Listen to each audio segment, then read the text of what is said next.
அஸ்ஸலாமு அலைக்கும். Hi friends, welcome to Heena kitchen. நீங்கள் எல்லோரும் நலமாகவும் சேஃபாகவும் இருப்பீங்க நம்புகிறேன். அல்ஹம்துலில்லாஹ் நாங்களும் நலமாக இருக்கிறோம். இன்றைக்கு ஒரு இன்ட்ரெஸ்ட்டான வீடியோவில் தான் உங்களை சந்திக்கிறேன். வீடியோ லாஸ்ட் வரை ஸ்கிப் பண்ணாமல் பாருங்கள். இது உங்களுக்கு யூஸ்ஃபுல்லாக இருக்கும். எல்லோரும் செய்யக்கூடிய இந்த பிரியாணி நானும் ஒரு பிரியாணி செஞ்சுக்கிறேன். அதுவும் பொன்னி அரிசி சம்பாவில் செஞ்சு பாருங்கள். நல்ல டேஸ்ட்டாகவும் நல்ல உதிரி உதிரியாகவும் வரும். வீடியோ ஸ்கிப் பண்ணாமல் பாருங்கள். அது போல் நீங்களும் செஞ்சு பாருங்கள். உங்களுக்கு கன்ஃபார்மாக செஞ்சுடலாம். வாங்க வீடியோக்குள் போகலாம். நான் இன்றைக்கி 1/2 கிலோ அரிசிலாம் செய்து காட்ட போகிறேன். எல்லாராலையும் வாங்கக்கூடிய மாதிரி இந்த பொன்னி அரிசி சம்பாலாம் செய்து காட்ட போகிறேன். இதுக்கு ஒரு அடிக்கனமான சட்டி எடுத்துக்கோங்க. சட்டியில் எண்ணெய் சேர்த்துக்கணும். சேர்த்த பிறகு நாங்கள் வெங்காயம் நல்லா நறுக்கி வச்சு அதை போட்டு இப்படி ஃப்ரை பண்ணி எடுத்து வச்சுக்கணும். கொஞ்சத்தை எடுத்து வச்சுன்னு இது சோத்துக்கு மேலே தூவுறதுக்காக வேண்டி இப்போ இந்த ஃப்ரை பண்ணின ஒனியனோட நாங்கள் ஜிஞ்சர் கார்லிக் சேர்த்துட்டு நல்லா தட்டி சேர்த்துன்னு உங்களுக்கு பேஸ்ட் இருந்தாலும் சேர்த்துக்கலாம். சேர்த்த பொரி இதை நல்லா பொரிய விடணும். பொரிஞ்சு வர சில நாங்கள் அந்த இடையில் கேப்பில் நாங்கள் அரிசி நல்லா கழுவி ஊற வச்சிடும். நல்லா அலசி கழுவணும். இப்படி 3 நாள் தண்ணி மட்டும் இப்படி நல்லா கழுவுங்க. கழுவி ஊற வச்சிடுங்க. அது அப்படியே ஒரு அரை ஹவர் மாதிரி ஒரு நாள் போதும்.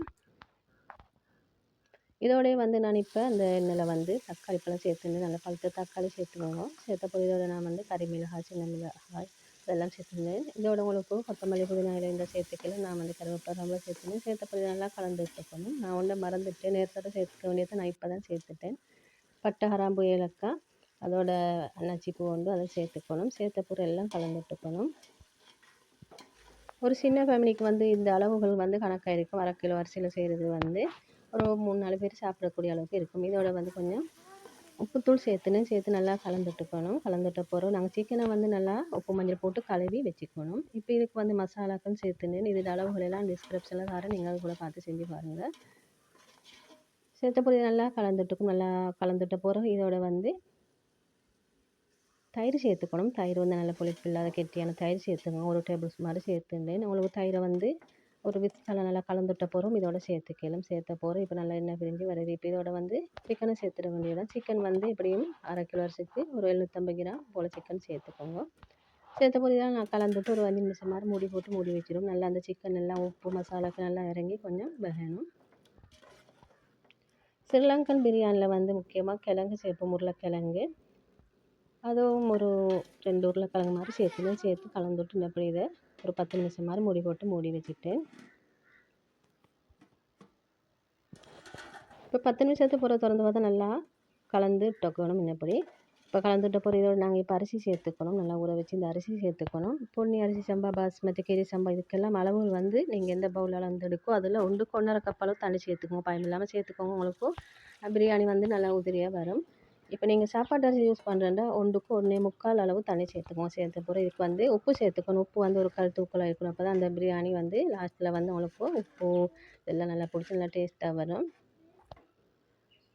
இந்த டைமில் உப்பை நாங்கள் செக் பண்ணி உப்பையும் பார்த்துக்கணும். இப்போ பார்த்த பிறகு இதை மூடி போட்டு அப்படியே வேக வச்சிட வேண்டியதாக ஒரு 10-15 நிமிஷத்தில் நாங்கள் பிரியாணி நல்லா கொதித்து வரும். இந்த டைமில் நாங்கள் 2-3 தடவை கிளறி இருக்கணும். அப்படி கிளறி கொடுக்கணும். ஏண்டா அந்த கறியெல்லாம் அந்த அரிசியோடு நல்லா கலந்து விடணும். இப்போ சோறும் தண்ணியும் எல்லாம் ஒரே மட்டத்தில் வர சொல்ல நாங்கள் இதுக்கு டம் போட வேண்டியது. டம் போடுறதுக்கு ஒரு தோசைக்கல்லை வச்சு அதுக்கு மேலே சட்டியை வச்சு ஒரு 10 நிமிஷம் டம் போட்டால் போதும். நல்லா லோ ஃப்ளேமில் வச்சு டம் போட்டுக்கணும். இதுக்கு மேலே நான் ஃப்ரை பண்ணி வச்சுருந்த ஒனியன் சேர்த்துன்னு உங்களுக்கு ஒனியன் நட்ஸுகள் இருந்தால் சேர்த்துக்கலும். நான் கொஞ்சம் ஃபுட் கலரினும் இந்த சேர்த்து செய்ய போகிறேன். இது ஃபுல் ஆப்ஷனல். உங்களுக்கு வேணும்னா சேர்த்துக்கலும். இல்லாட்டி உங்களுக்கு சேர்க்காமக்கு இருக்கலும். இப்போ இதோட நாங்கள் கொஞ்சம் ஒனியன் அடுத்து நெய் கொஞ்சம் சேர்த்துன்னு உங்களுக்கு நட்ஸுகளில் உங்களுக்கு விரும்பின சேர்த்துக்கலாம்.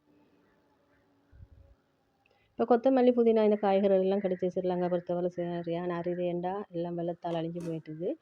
இப்போ பிரியாணியெல்லாம் டம் போட்டு எல்லாம் இப்போ சேவ் பண்ண டைம் ஏண்டா 10 நிமிஷம் நாங்கள் டம் போட்டு 10 நிமிஷம் அப்படியே அடுப்பில் ஆற வச்சிடணும். ஃப்ளேமெல்லாம் மூவ் பண்ண போகிறோம். இப்போ பாருங்கள் எப்படி நல்ல உதிரி உதிரியாக பிரியாணி ரெடி ஆகிட்டு. இப்போ இதை சேவ் பண்ணு. இது சைட் டிஷ்க்கு இன்றைக்கி இதுக்கு தயிர் சாதம் எதுவும் செய்யலை. நான் சேல் பண்ணது செஞ்ச அச்சாறு அதோட மாசி சம்பல் தான். அதோட நாங்கள் 2 நாள் இப்படித்தான் இந்த பிரியாணி செஞ்சு எடுத்துட்டேன்.